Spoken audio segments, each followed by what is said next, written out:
ہم وہی کہیں گے جو ہمارا دین ہم کو بتاتا ہے. عمل کرو تو تمہارا بھلا ہے، نہیں کوئی عمل کرے تو نقصان ہمارا نہیں ہے. بسم اللہ الرحمن الرحیم. نحمده ونصلي ونسلم على رسوله الكريم اما بعد. فاعوذ باللہ من الشیطان الرجیم. بسم اللہ الرحمن الرحیم. ومن يعظم شعائر الله فإنها من تقوى القلوب. صدق الله العظيم وبلغنا رسوله النبي الكريم ونحن على ذلك لمن الشاهدين والشاكرين والحمد لله رب العالمين. بارگاہ رسالت میں آپ صلی اللہ علیہ وسلم میں بلند آواز سے محبت کے ساتھ درود و سلام کا نذرانہ پیش کر لیں. اللہم صلی علی سیدنا و مولانا محمد معدن الجود والکرم منبع العلم والحلم والحکم وبارک وسلم صلاة و سلاما علیک یا رسول اللہ صلی اللہ تعالی علیہ وسلم. نبی اور آل نبی کی بارگاہ میں حصول برکت کے لیے ایک مرتبہ اور پڑھ لیں. صلی اللہ علی النبی الامی وآلہ صلی اللہ علیہ وسلم صلاة و سلاما علیک یا رسول اللہ صلی اللہ تعالی علیہ وسلم. السلام علیکم ورحمۃ اللہ تعالی وبرکاتہ. خطبہ مسنونہ کے بعد جس آیت کریمہ کی تلاوت کرنے کا شرف حاصل کیا ہے، اللہ تبارک و تعالی نے قرآن مقدس میں ارشاد فرمایا وَمَن يُعَظِّمْ شَعَائِرَ اللَّهِ فَإِنَّهَا مِن تَقْوَى الْقُلُوبِ. اور جو شخص اللہ کی نشانیوں کی تعظیم کرتا ہے تو یہ تعظیم کرنا دلوں کی پرہیزگاری سے ہے. یعنی اصل پرہیزگاری اور دلوں کا تقوی اسی کو حاصل ہوتا ہے جو اللہ کی نشانیوں کی تعظیم کرتا ہے. اور اگر کوئی اللہ کی نشانیوں کی تعظیم نہ کرے تو اسے حقیقی پرہیزگاری حاصل نہیں ہوتی ہے. اور اصل پرہیزگاری ہاتھ اور پاؤں کی پرہیزگاری نہیں ہے، دل کی پرہیزگاری ہے. آپ کے ہاتھ پاؤں لاکھ عمل کر رہے ہوں لیکن دل پرہیزگار نہ ہو تو پھر یہ پرہیزگاری نہیں ہے. عام طور سے ہم جب بھی کوئی نیک عمل کرتے ہیں تو وہ نیک عمل جو ہے اپنی حیثیت میں یا تو فرض ہوگا یا واجب ہوگا یا سنت یا نفل یا مستحب جو بھی ہو، نہیں کوئی بھی نیک عمل انہی چیزوں میں سے کچھ نہ کچھ ہوگا ہو. اور ہر عمل اپنی اہمیت کے حساب سے الگ الگ اجر و ثواب کا حامل بھی ہوتا ہے. فرض کا ثواب الگ ہے، واجب کا ثواب الگ ہے، سنتوں کا ثواب الگ ہے، مستحب کا ثواب الگ ہے. یعنی ہر عمل کا ثواب ایک جیسا نہیں ہوتا ہے. ہر نیک عمل پہ ثواب ہے لیکن اس کی اپنی اپنی حیثیت کے حساب سے اس کا الگ الگ اجر و ثواب ہوتا ہے. یعنی یہ سمجھ لیں کہ اللہ تبارک و تعالی ہر عمل کے نتیجے میں ایک خاص اجر بندے کو عطا کرتا ہے لیکن الگ الگ. ہر عمل کا ثواب ایک جیسا نہیں ہوتا ہے. سوال یہ پیدا ہوتا ہے کہ کسی عمل کے اجر و ثواب کے کم یا زیادہ ہونے کا دار و مدار کس چیز پر ہے؟ یعنی فلاں کام کا ثواب کم ہے، فلاں کا ثواب زیادہ ہے، یہ جو چیز ہے اس کا دار و مدار کس چیز پر ہے؟ آخر ایسا کیوں ہوتا ہے کہ کسی عمل کا ثواب کم ہے اور کسی عمل کا ثواب زیادہ ہے؟ اس چیز کو سمجھنے کی کوشش کیجیے. اصل میں آج کا جو عنوان ہے وہ قربانی کا حقیقی مقصد. ماہ ذوالحجہ کے اندر مسلمان بہت بڑی عبادت کرتے ہیں، وہ قربانی اور ایک حج ہے. تو ہر عمل کا ثواب ہوتا ہے، لیکن کسی عمل کا ثواب کم اور کسی عمل کا ثواب زیادہ ہوتا ہے. آخر ایسا کیوں ہے؟ اس کو سمجھانے کے لیے میں سب سے پہلے آپ کو چند چیزیں اور سمجھاتا ہوں. آپ دیکھ لیں کہ ہر عمل کے دو پہلو ہوتے ہیں، ایک ظاہر ایک باطن. ہر عمل کا یہ دو پہلو ہے، ایک ظاہر ہوگا اس کا، ایک باطن ہوگا. مثال کے طور پر انسان کا ظاہر وہ ہے، اچھا ظاہر اور باطن میں زیادہ اہم کون ہے؟ باطن ہے. ظاہر اہم نہیں ہے، باطن اہم ہے. جیسے انسان کا ظاہر کیا ہے؟ جو ہمیں نظر آتا ہے، جیسے جسم ہے، ہاتھ ہے، ٹانگیں ہیں، دیگر پارٹس آف باڈی ہیں، یہ انسان کا ظاہر ہے، ہمیں نظر آتا ہے نا، اسی کو ظاہر کہتے ہیں. ابھی انسان بھی ایک چیز ہے، انسان کے بھی دو پہلو ہیں، ایک اس کا ظاہر ہے، ایک اس کا باطن ہے. اب انسان کا ظاہر کیا ہے؟ ہاتھ، ٹانگ، یہ پارٹس آف باڈی جو بھی ہیں. جبکہ انسان کا باطن وہ ہے جو ہمیں نظر نہیں آتا ہے. اور انسان کا یہ باطنی پہلو کیا ہے؟ اسی کو روح کہا جاتا ہے. ہم زندہ ہیں، ہمارا وجود کھڑا ہے، ہمارے ہاتھ ہل رہے ہیں، ہمارے کان سن رہے ہیں، یہ ہمارے ظاہری اعضاء ہیں. لیکن آخر کیوں سن رہے ہیں؟ کیونکہ ہمارے جسم میں روح باقی ہے. ہمارا پارٹس آف باڈی دکھ رہا ہے، لیکن وہ جو اصل ہے، یعنی جس کی وجہ سے یہ پارٹس آف باڈی کام کر رہے ہیں، اگر انسان کے جسم میں روح نہ رہ جائے تو کیا ہاتھ ہلیں گے؟ پاؤں کام کریں گے؟ آنکھیں دیکھ سکتی ہیں؟ کان سن سکتے ہیں؟ زبانیں بول سکتی ہیں؟ نہیں. یہ سارا کام جو ہو رہا ہے، یہ پارٹس آف باڈی میں جو ایکٹیویٹی ہے، جو حرکت ہے، ان سب کا دار و مدار کس چیز پر ہے؟ روح پر ہے. اور روح کیا ہے؟ باطنی. یہ نہیں دکھتا ہے. کسی کو روح دکھتی ہے تو بتائے.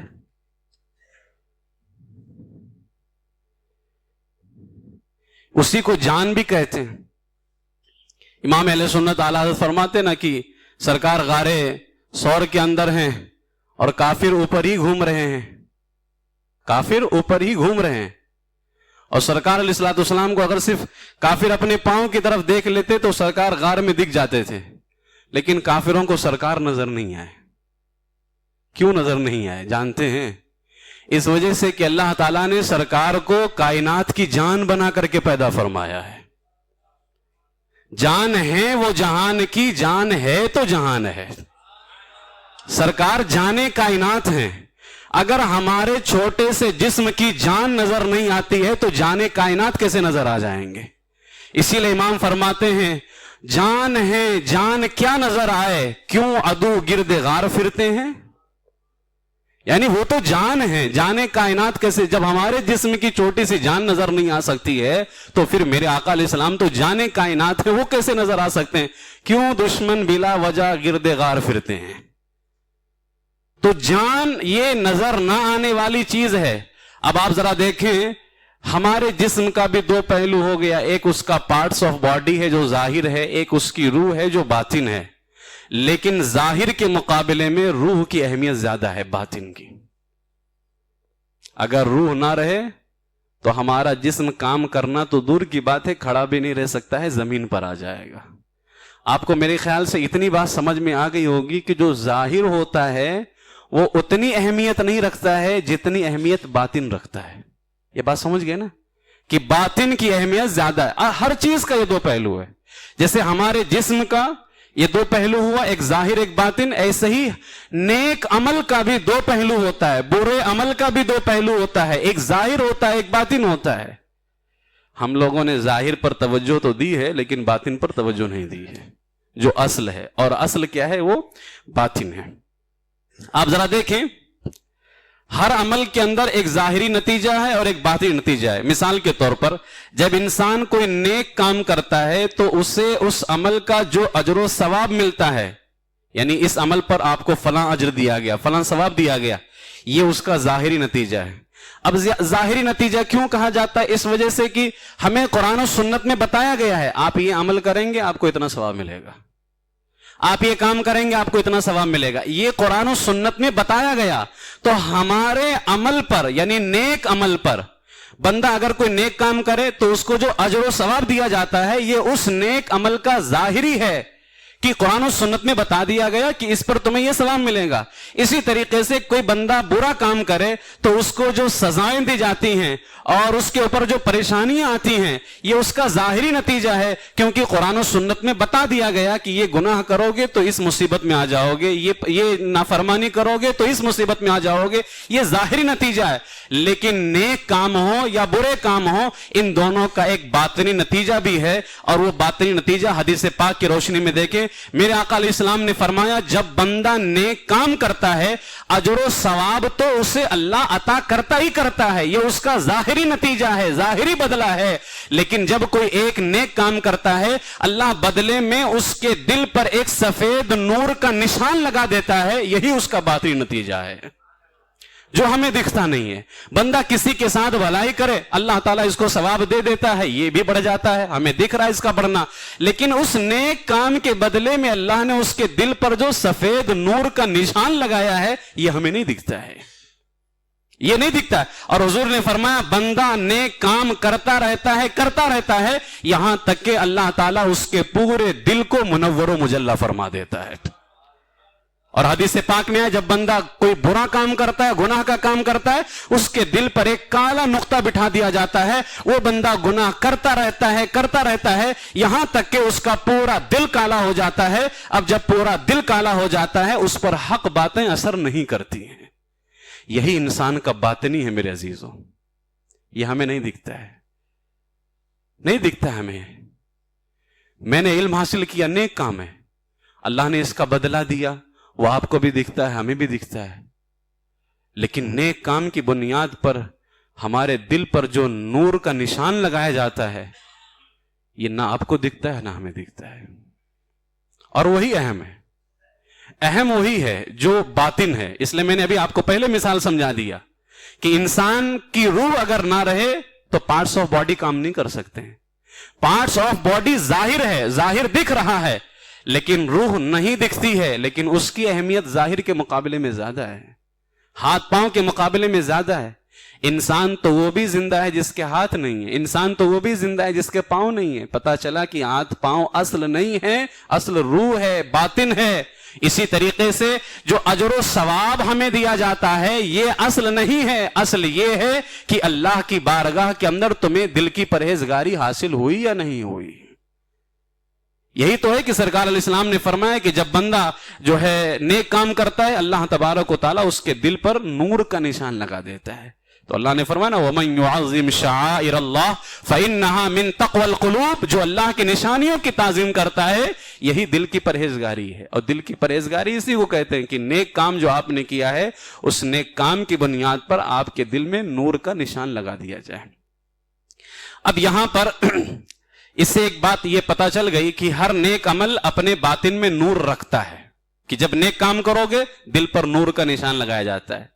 لیکن اگر اس نیک عمل کے نتیجے میں باطن میں نور پیدا نہ ہو, یعنی آپ نے کوئی نیک کام تو کیا لیکن ضروری نہیں ہے کہ اس نیک کام کی بنیاد پر آپ کے دل پہ نور کا نشان لگایا گیا ہو.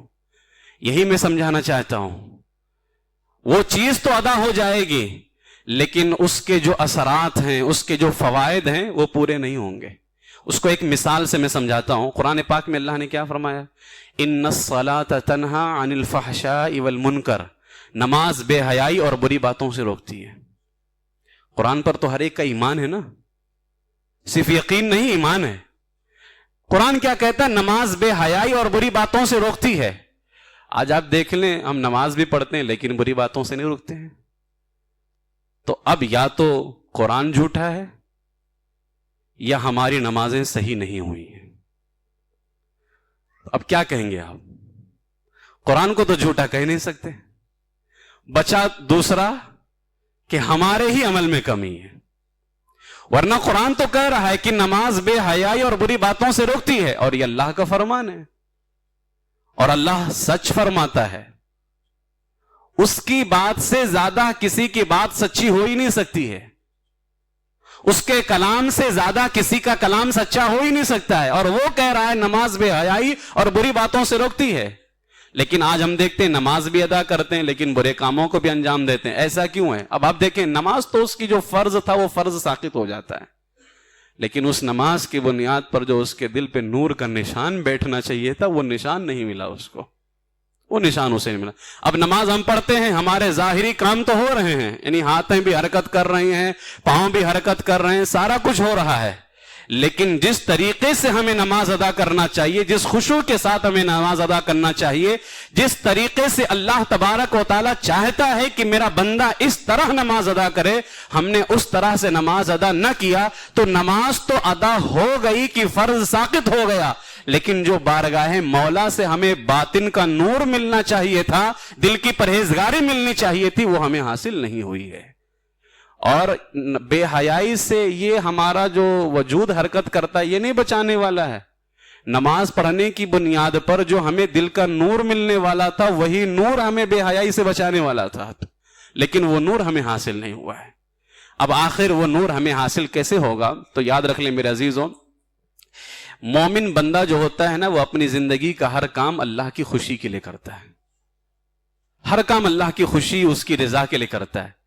لیکن مجھے ایک بات بتائیں، کیا بندہ اگر اللہ کی خوشی کے لیے کرنا چاہتا ہے تو کیا وہ اپنی مرضی سے کوئی کام کر سکتا ہے کہ میں اپنی مرضی سے کروں اور وہ راضی ہو جائے، میں اپنے طریقے سے کروں اور وہ خوش ہو جائے؟ ایسا ہو سکتا ہے؟ نہیں۔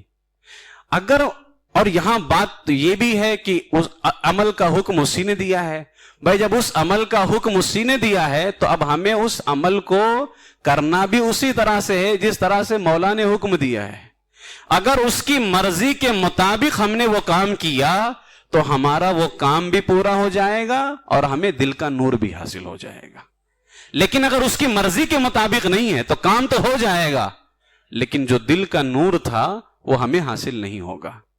آپ ذرا دیکھیں یہاں پر، اب میں یہ ساری چیزیں آپ کے سامنے پیش کر چکا ہوں، اب یہاں قربانی کا جو عمل ہے، قربانی کا عمل ہر شخص کرتا ہے، ہر بندہ قربانی کرتا ہے، لیکن قربانی کے محبوب ہونے اور مقبول ہونے کا راز کیا ہے؟ تو سرکار علیہ السلام نے فرما دیا کہ جو لوگ قربانی کر سکتے ہیں اگر وہ قربانی نہ کریں وہ ہماری عیدگاہ کے قریب نہ آئیں۔ سخت ناراضگی کا حکم فرمایا، جو قربانی کرنے کی طاقت رکھتا ہے اگر قربانی نہ کرے تو وہ ہماری عیدگاہ کے قریب نہ آئے، یعنی ہماری عید کی نماز کے قریب نہ آئے ہو۔ تو آخر یہ جو قربانی کا عمل ہے اس کو ہم کیسے پتا کریں کہ یہ کس طرح سے اللہ کی بارگاہ میں مقبول ہوگا اور یہ کس طرح سے اللہ تبارک و تعالیٰ کی بارگاہ کے اندر یہ محبوب ہوگا؟ تو آئیں سب سے پہلے حدیث پاک دیکھیں۔ عید الاضحیٰ کے دن نماز عید ادا کرنے کے بعد سب سے بڑی عبادت اللہ کی بارگاہ میں جانور کی قربانی پیش کرنا ہے۔ نماز عید ادا کرنی ہے، اس کے بعد جانور کی قربانی۔ حضرت زید ابن ارقم کہتے ہیں کہ ہم نے صحابہ کرام رضی اللہ تعالیٰ عنہم نے حضور سے پوچھا، یا رسول اللہ ما هذه الاضاحی، یہ قربانیاں کیا ہیں؟ فرمایا سنت ابیکم ابراہیم علیہ السلام، یہ تمہارے باپ ابراہیم علیہ السلام کی سنت ہے۔ یہاں سنت سے مراد یہ وہ سنت نہیں ہے جو ہماری شریعت میں ایک اصطلاح ہے، یہاں سنت سے مراد طریقہ ہے کہ ابراہیم علیہ السلام کا یہ طریقہ ہے۔ قالوا، صحابہ نے کہا، فما لنا فیہا یا رسول اللہ صلی اللہ علیہ وسلم، یا رسول اللہ ہمارے لیے اس میں کیا ثواب ہے، قربانی میں کیا اجر و ثواب ہے ہمارے لیے؟ تو میرے آقا علیہ السلام نے فرمایا بکل شعرۃ منا من الصوف حسنہ، حضور نے فرمایا ہر بال کے بدلے نیکی ہے، یہ قربانی کا اجر و ثواب ہے۔ اب دیکھیں یہ قربانی کا اجر و ثواب کیا ہے؟ یہ ظاہری ہے کہ حضور علیہ السلام نے فرما دیا کہ ہر بال کے بدلے ایک نیکی ہے۔ اب عید الاضحیٰ پر قربانی اس قدر فضیلت ہے، مگر جانور کی قربانی کے وقت چند امور ایسے ہیں جن کی طرف اگر ہماری نگاہ نہ جائے، قربانی تو ہم کرتے ہیں لیکن کچھ چیزیں ایسی ہیں کہ ان کی طرف ہمیں توجہ دینا بہت ضروری ہے۔ اگر ان کی طرف ہماری نگاہ نہ جائے تو وہ ہم عمل تو کرتے ہیں لیکن اس عمل کے اصل فائدے سے ہم محروم ہو جاتے ہیں۔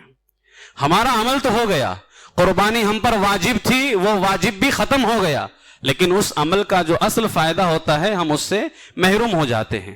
جیسے اللہ تبارک و تعالی، کیا معاذ اللہ رب العالمین ایک دن میں لاکھوں جانوروں کی قربانی کا حکم ایسے دے دے گا؟ اگر اس رب نے ایک دن میں لاکھوں جانور کی قربانی اس کے حکم سے کرتے ہیں تو ظاہر سی بات ہے کوئی نہ کوئی فائدہ تو اس میں ضرور ہے۔ اور صرف فائدہ ہی نہیں، اللہ کے ہر کام میں، اس کی ہر بات میں فائدے ہی فائدے ہوتے ہیں۔ تو کیا بات ہے کہ جانور کی قربانی ہی کرنی ہے؟ نماز عید کے بعد میں صدقہ بھی تو کروایا جا سکتا تھا. قربانی کا جانور اس کی قیمت کو صدقہ بھی تو کروایا جا سکتا تھا. آخر بات کیا ہے کہ قربانی ہی کرنی ہے. اور حضور علیہ السلام نے فرمایا اس دن قربانی کرنے سے بڑھ کر کے کوئی عمل اللہ کو پسند ہی نہیں ہے.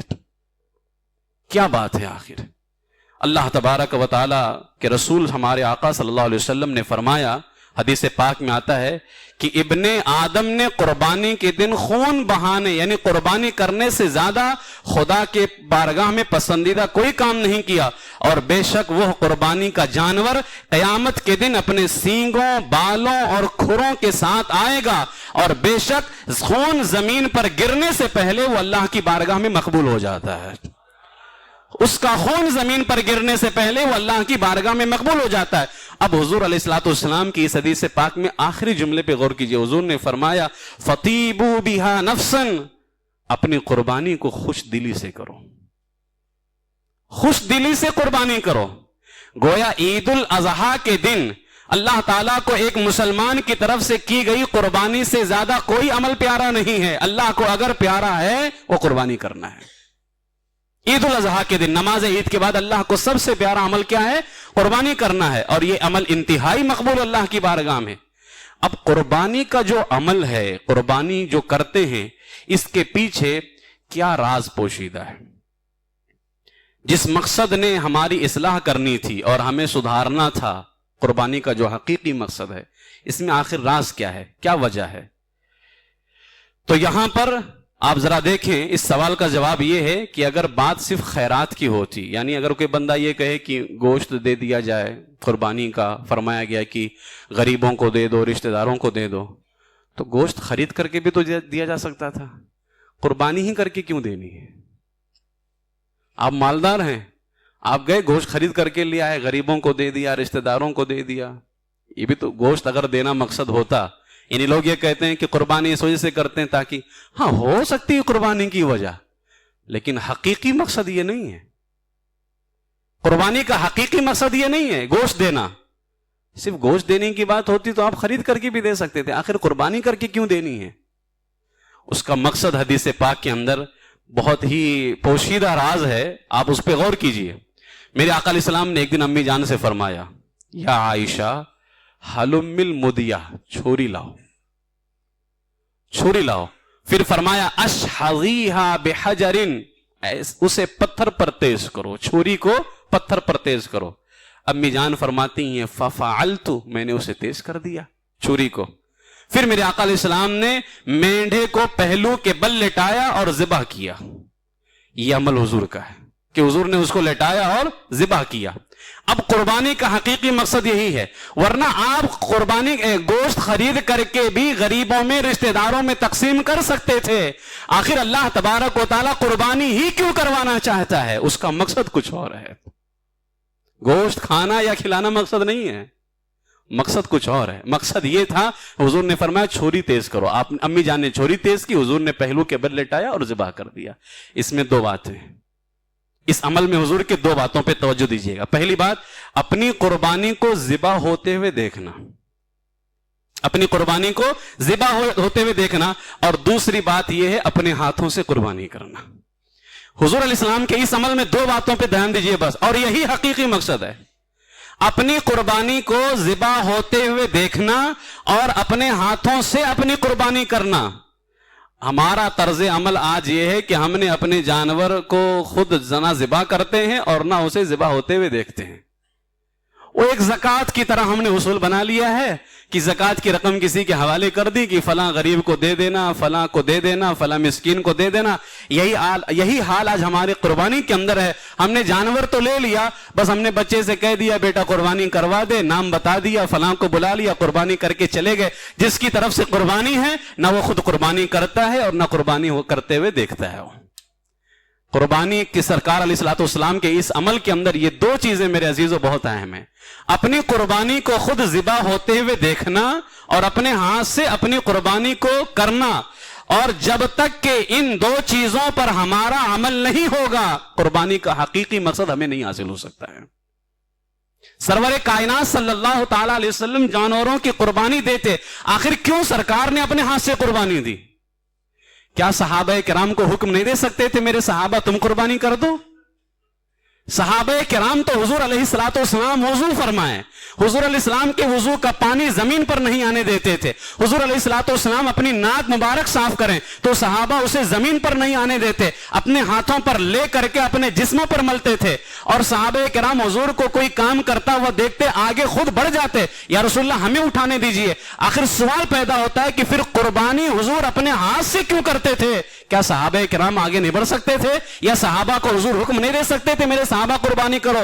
کیا وجہ ہے کہ سرکار علیہ السلام نے خود اپنے ہاتھ سے قربانی کی ہے؟ کیا وجہ ہے کہ سرکار علیہ السلام نے اپنے ہاتھ سے قربانی کی ہے؟ میرے عزیزو، اس کی وجہ وہی ہے کہ قربانی کا جو حقیقی مقصد ہے وہ اپنے ہاتھ سے ذبح کرنے پر ہی حاصل ہوتا ہے. اور حضور علیہ الصلوۃ والسلام یہی چاہتے تھے کہ قربانی کرنے پر جو اللہ فضل فرماتا ہے وہ میں اللہ کی بارگاہ سے حاصل کرنا چاہتا ہوں. اس لیے آپ کسی کو حکم نہیں دیتے تھے بلکہ خود اپنے ہاتھ سے ذبح فرمایا کرتے تھے.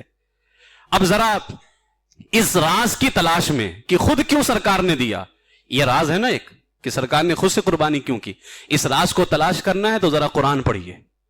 حضرت ابراہیم علیہ السلام کا یہ طریقہ ہے نا، تو حضرت ابراہیم علیہ السلام نے خواب دیکھا تھا کہ میں اپنے بیٹے کو ذبح کر رہا ہوں، اس کا حکم دیا گیا ہے. تو آپ نے اپنے بیٹے سے کہا یا بنیا انی ارا فی المنام انی اذبحک فانظر ماذا تری، اے میرے بیٹے میں خواب دیکھتا ہوں کہ میں تجھے ذبح کر رہا ہوں، تو تمہاری کیا رائے ہے، تم کیا کہتے ہو؟ مطلب یہ تھا کہ اے بیٹے میں تجھے ذبح کرنا چاہتا ہوں تو تم کہتے کیا ہو؟ تو آپ نے جانتے ہو کیا فرمایا حضرت اسماعیل علیہ السلام نے؟ آپ نے فرمایا یا ابت فعل ما تؤمر، اے ابا جان وہ کیجئے جس کا آپ کو حکم دیا جا رہا ہے، وہ آپ کیجئے. یہ نہیں کہا کہ ابا جان کسی سے کروائیے، کہا آپ کیجئے جس کا آپ کو حکم دیا جا رہا ہے. پتہ یہ چلا کہ جب اللہ حکم دے تو خود کرنا ہوتا ہے، کسی سے نہیں کروانا ہوتا ہے. اور قربانی کا حکم اللہ نے دیا ہے، لہٰذا خود سے کرو تو حقیقی مقصد ہوگا، ورنہ دوسرے سے کرواؤ گے تو قربانی تو ہو جائے گی لیکن قربانی کا جو حقیقی مقصد ہے وہ آپ کو حاصل نہیں ہو سکتا ہے. حضرت اسماعیل علیہ السلام نے یہ نہیں کہا کہ ابا جان آپ میرے والد ہیں، آپ مجھے کیسے کاٹ سکتے ہیں؟ ہاں اللہ کا حکم ہے، اب کاٹنا بھی ہے، ذبح بھی کرنا ہے. آپ باپ ہیں، دیکھ نہیں سکتے، ذبح نہیں کر سکتے، چلیں کسی اور سے کروا دیجیے، اللہ کا حکم پورا ہو جائے گا. کہا نہیں، یا ابت افعل ما تؤمر، اے میرے والد آپ وہ کیجئے جس کا آپ کو حکم دیا جا رہا ہے. اور یہاں قربانی جانور کی نہیں ہے میرے عزیزو. کیسے حضرت ابراہیم علیہ السلام تھے اور حضرت اسماعیل علیہ السلام تھے، اللہ نے بیٹا قربان کرنے کا حکم دیا اور حالت یہ ہے کسی اور کو نہیں فرمایا، خود اپنے بیٹے کو قربان کرنا ہے اور خود ہی قربان کرنے کو تیار ہو گئے ہیں. تب نہ جا کر کے اللہ تبارک و تعالیٰ نے ان کو حقیقی مقصد عطا فرمایا. پھر آپ نے فرمایا ابا جان ستجدنی انشاءاللہ من الصابرین، ان قریب آپ مجھے صبر کرنے والوں میں سے پائیں گے، ان قریب آپ مجھے صبر کرنے والوں میں سے پائیں گے.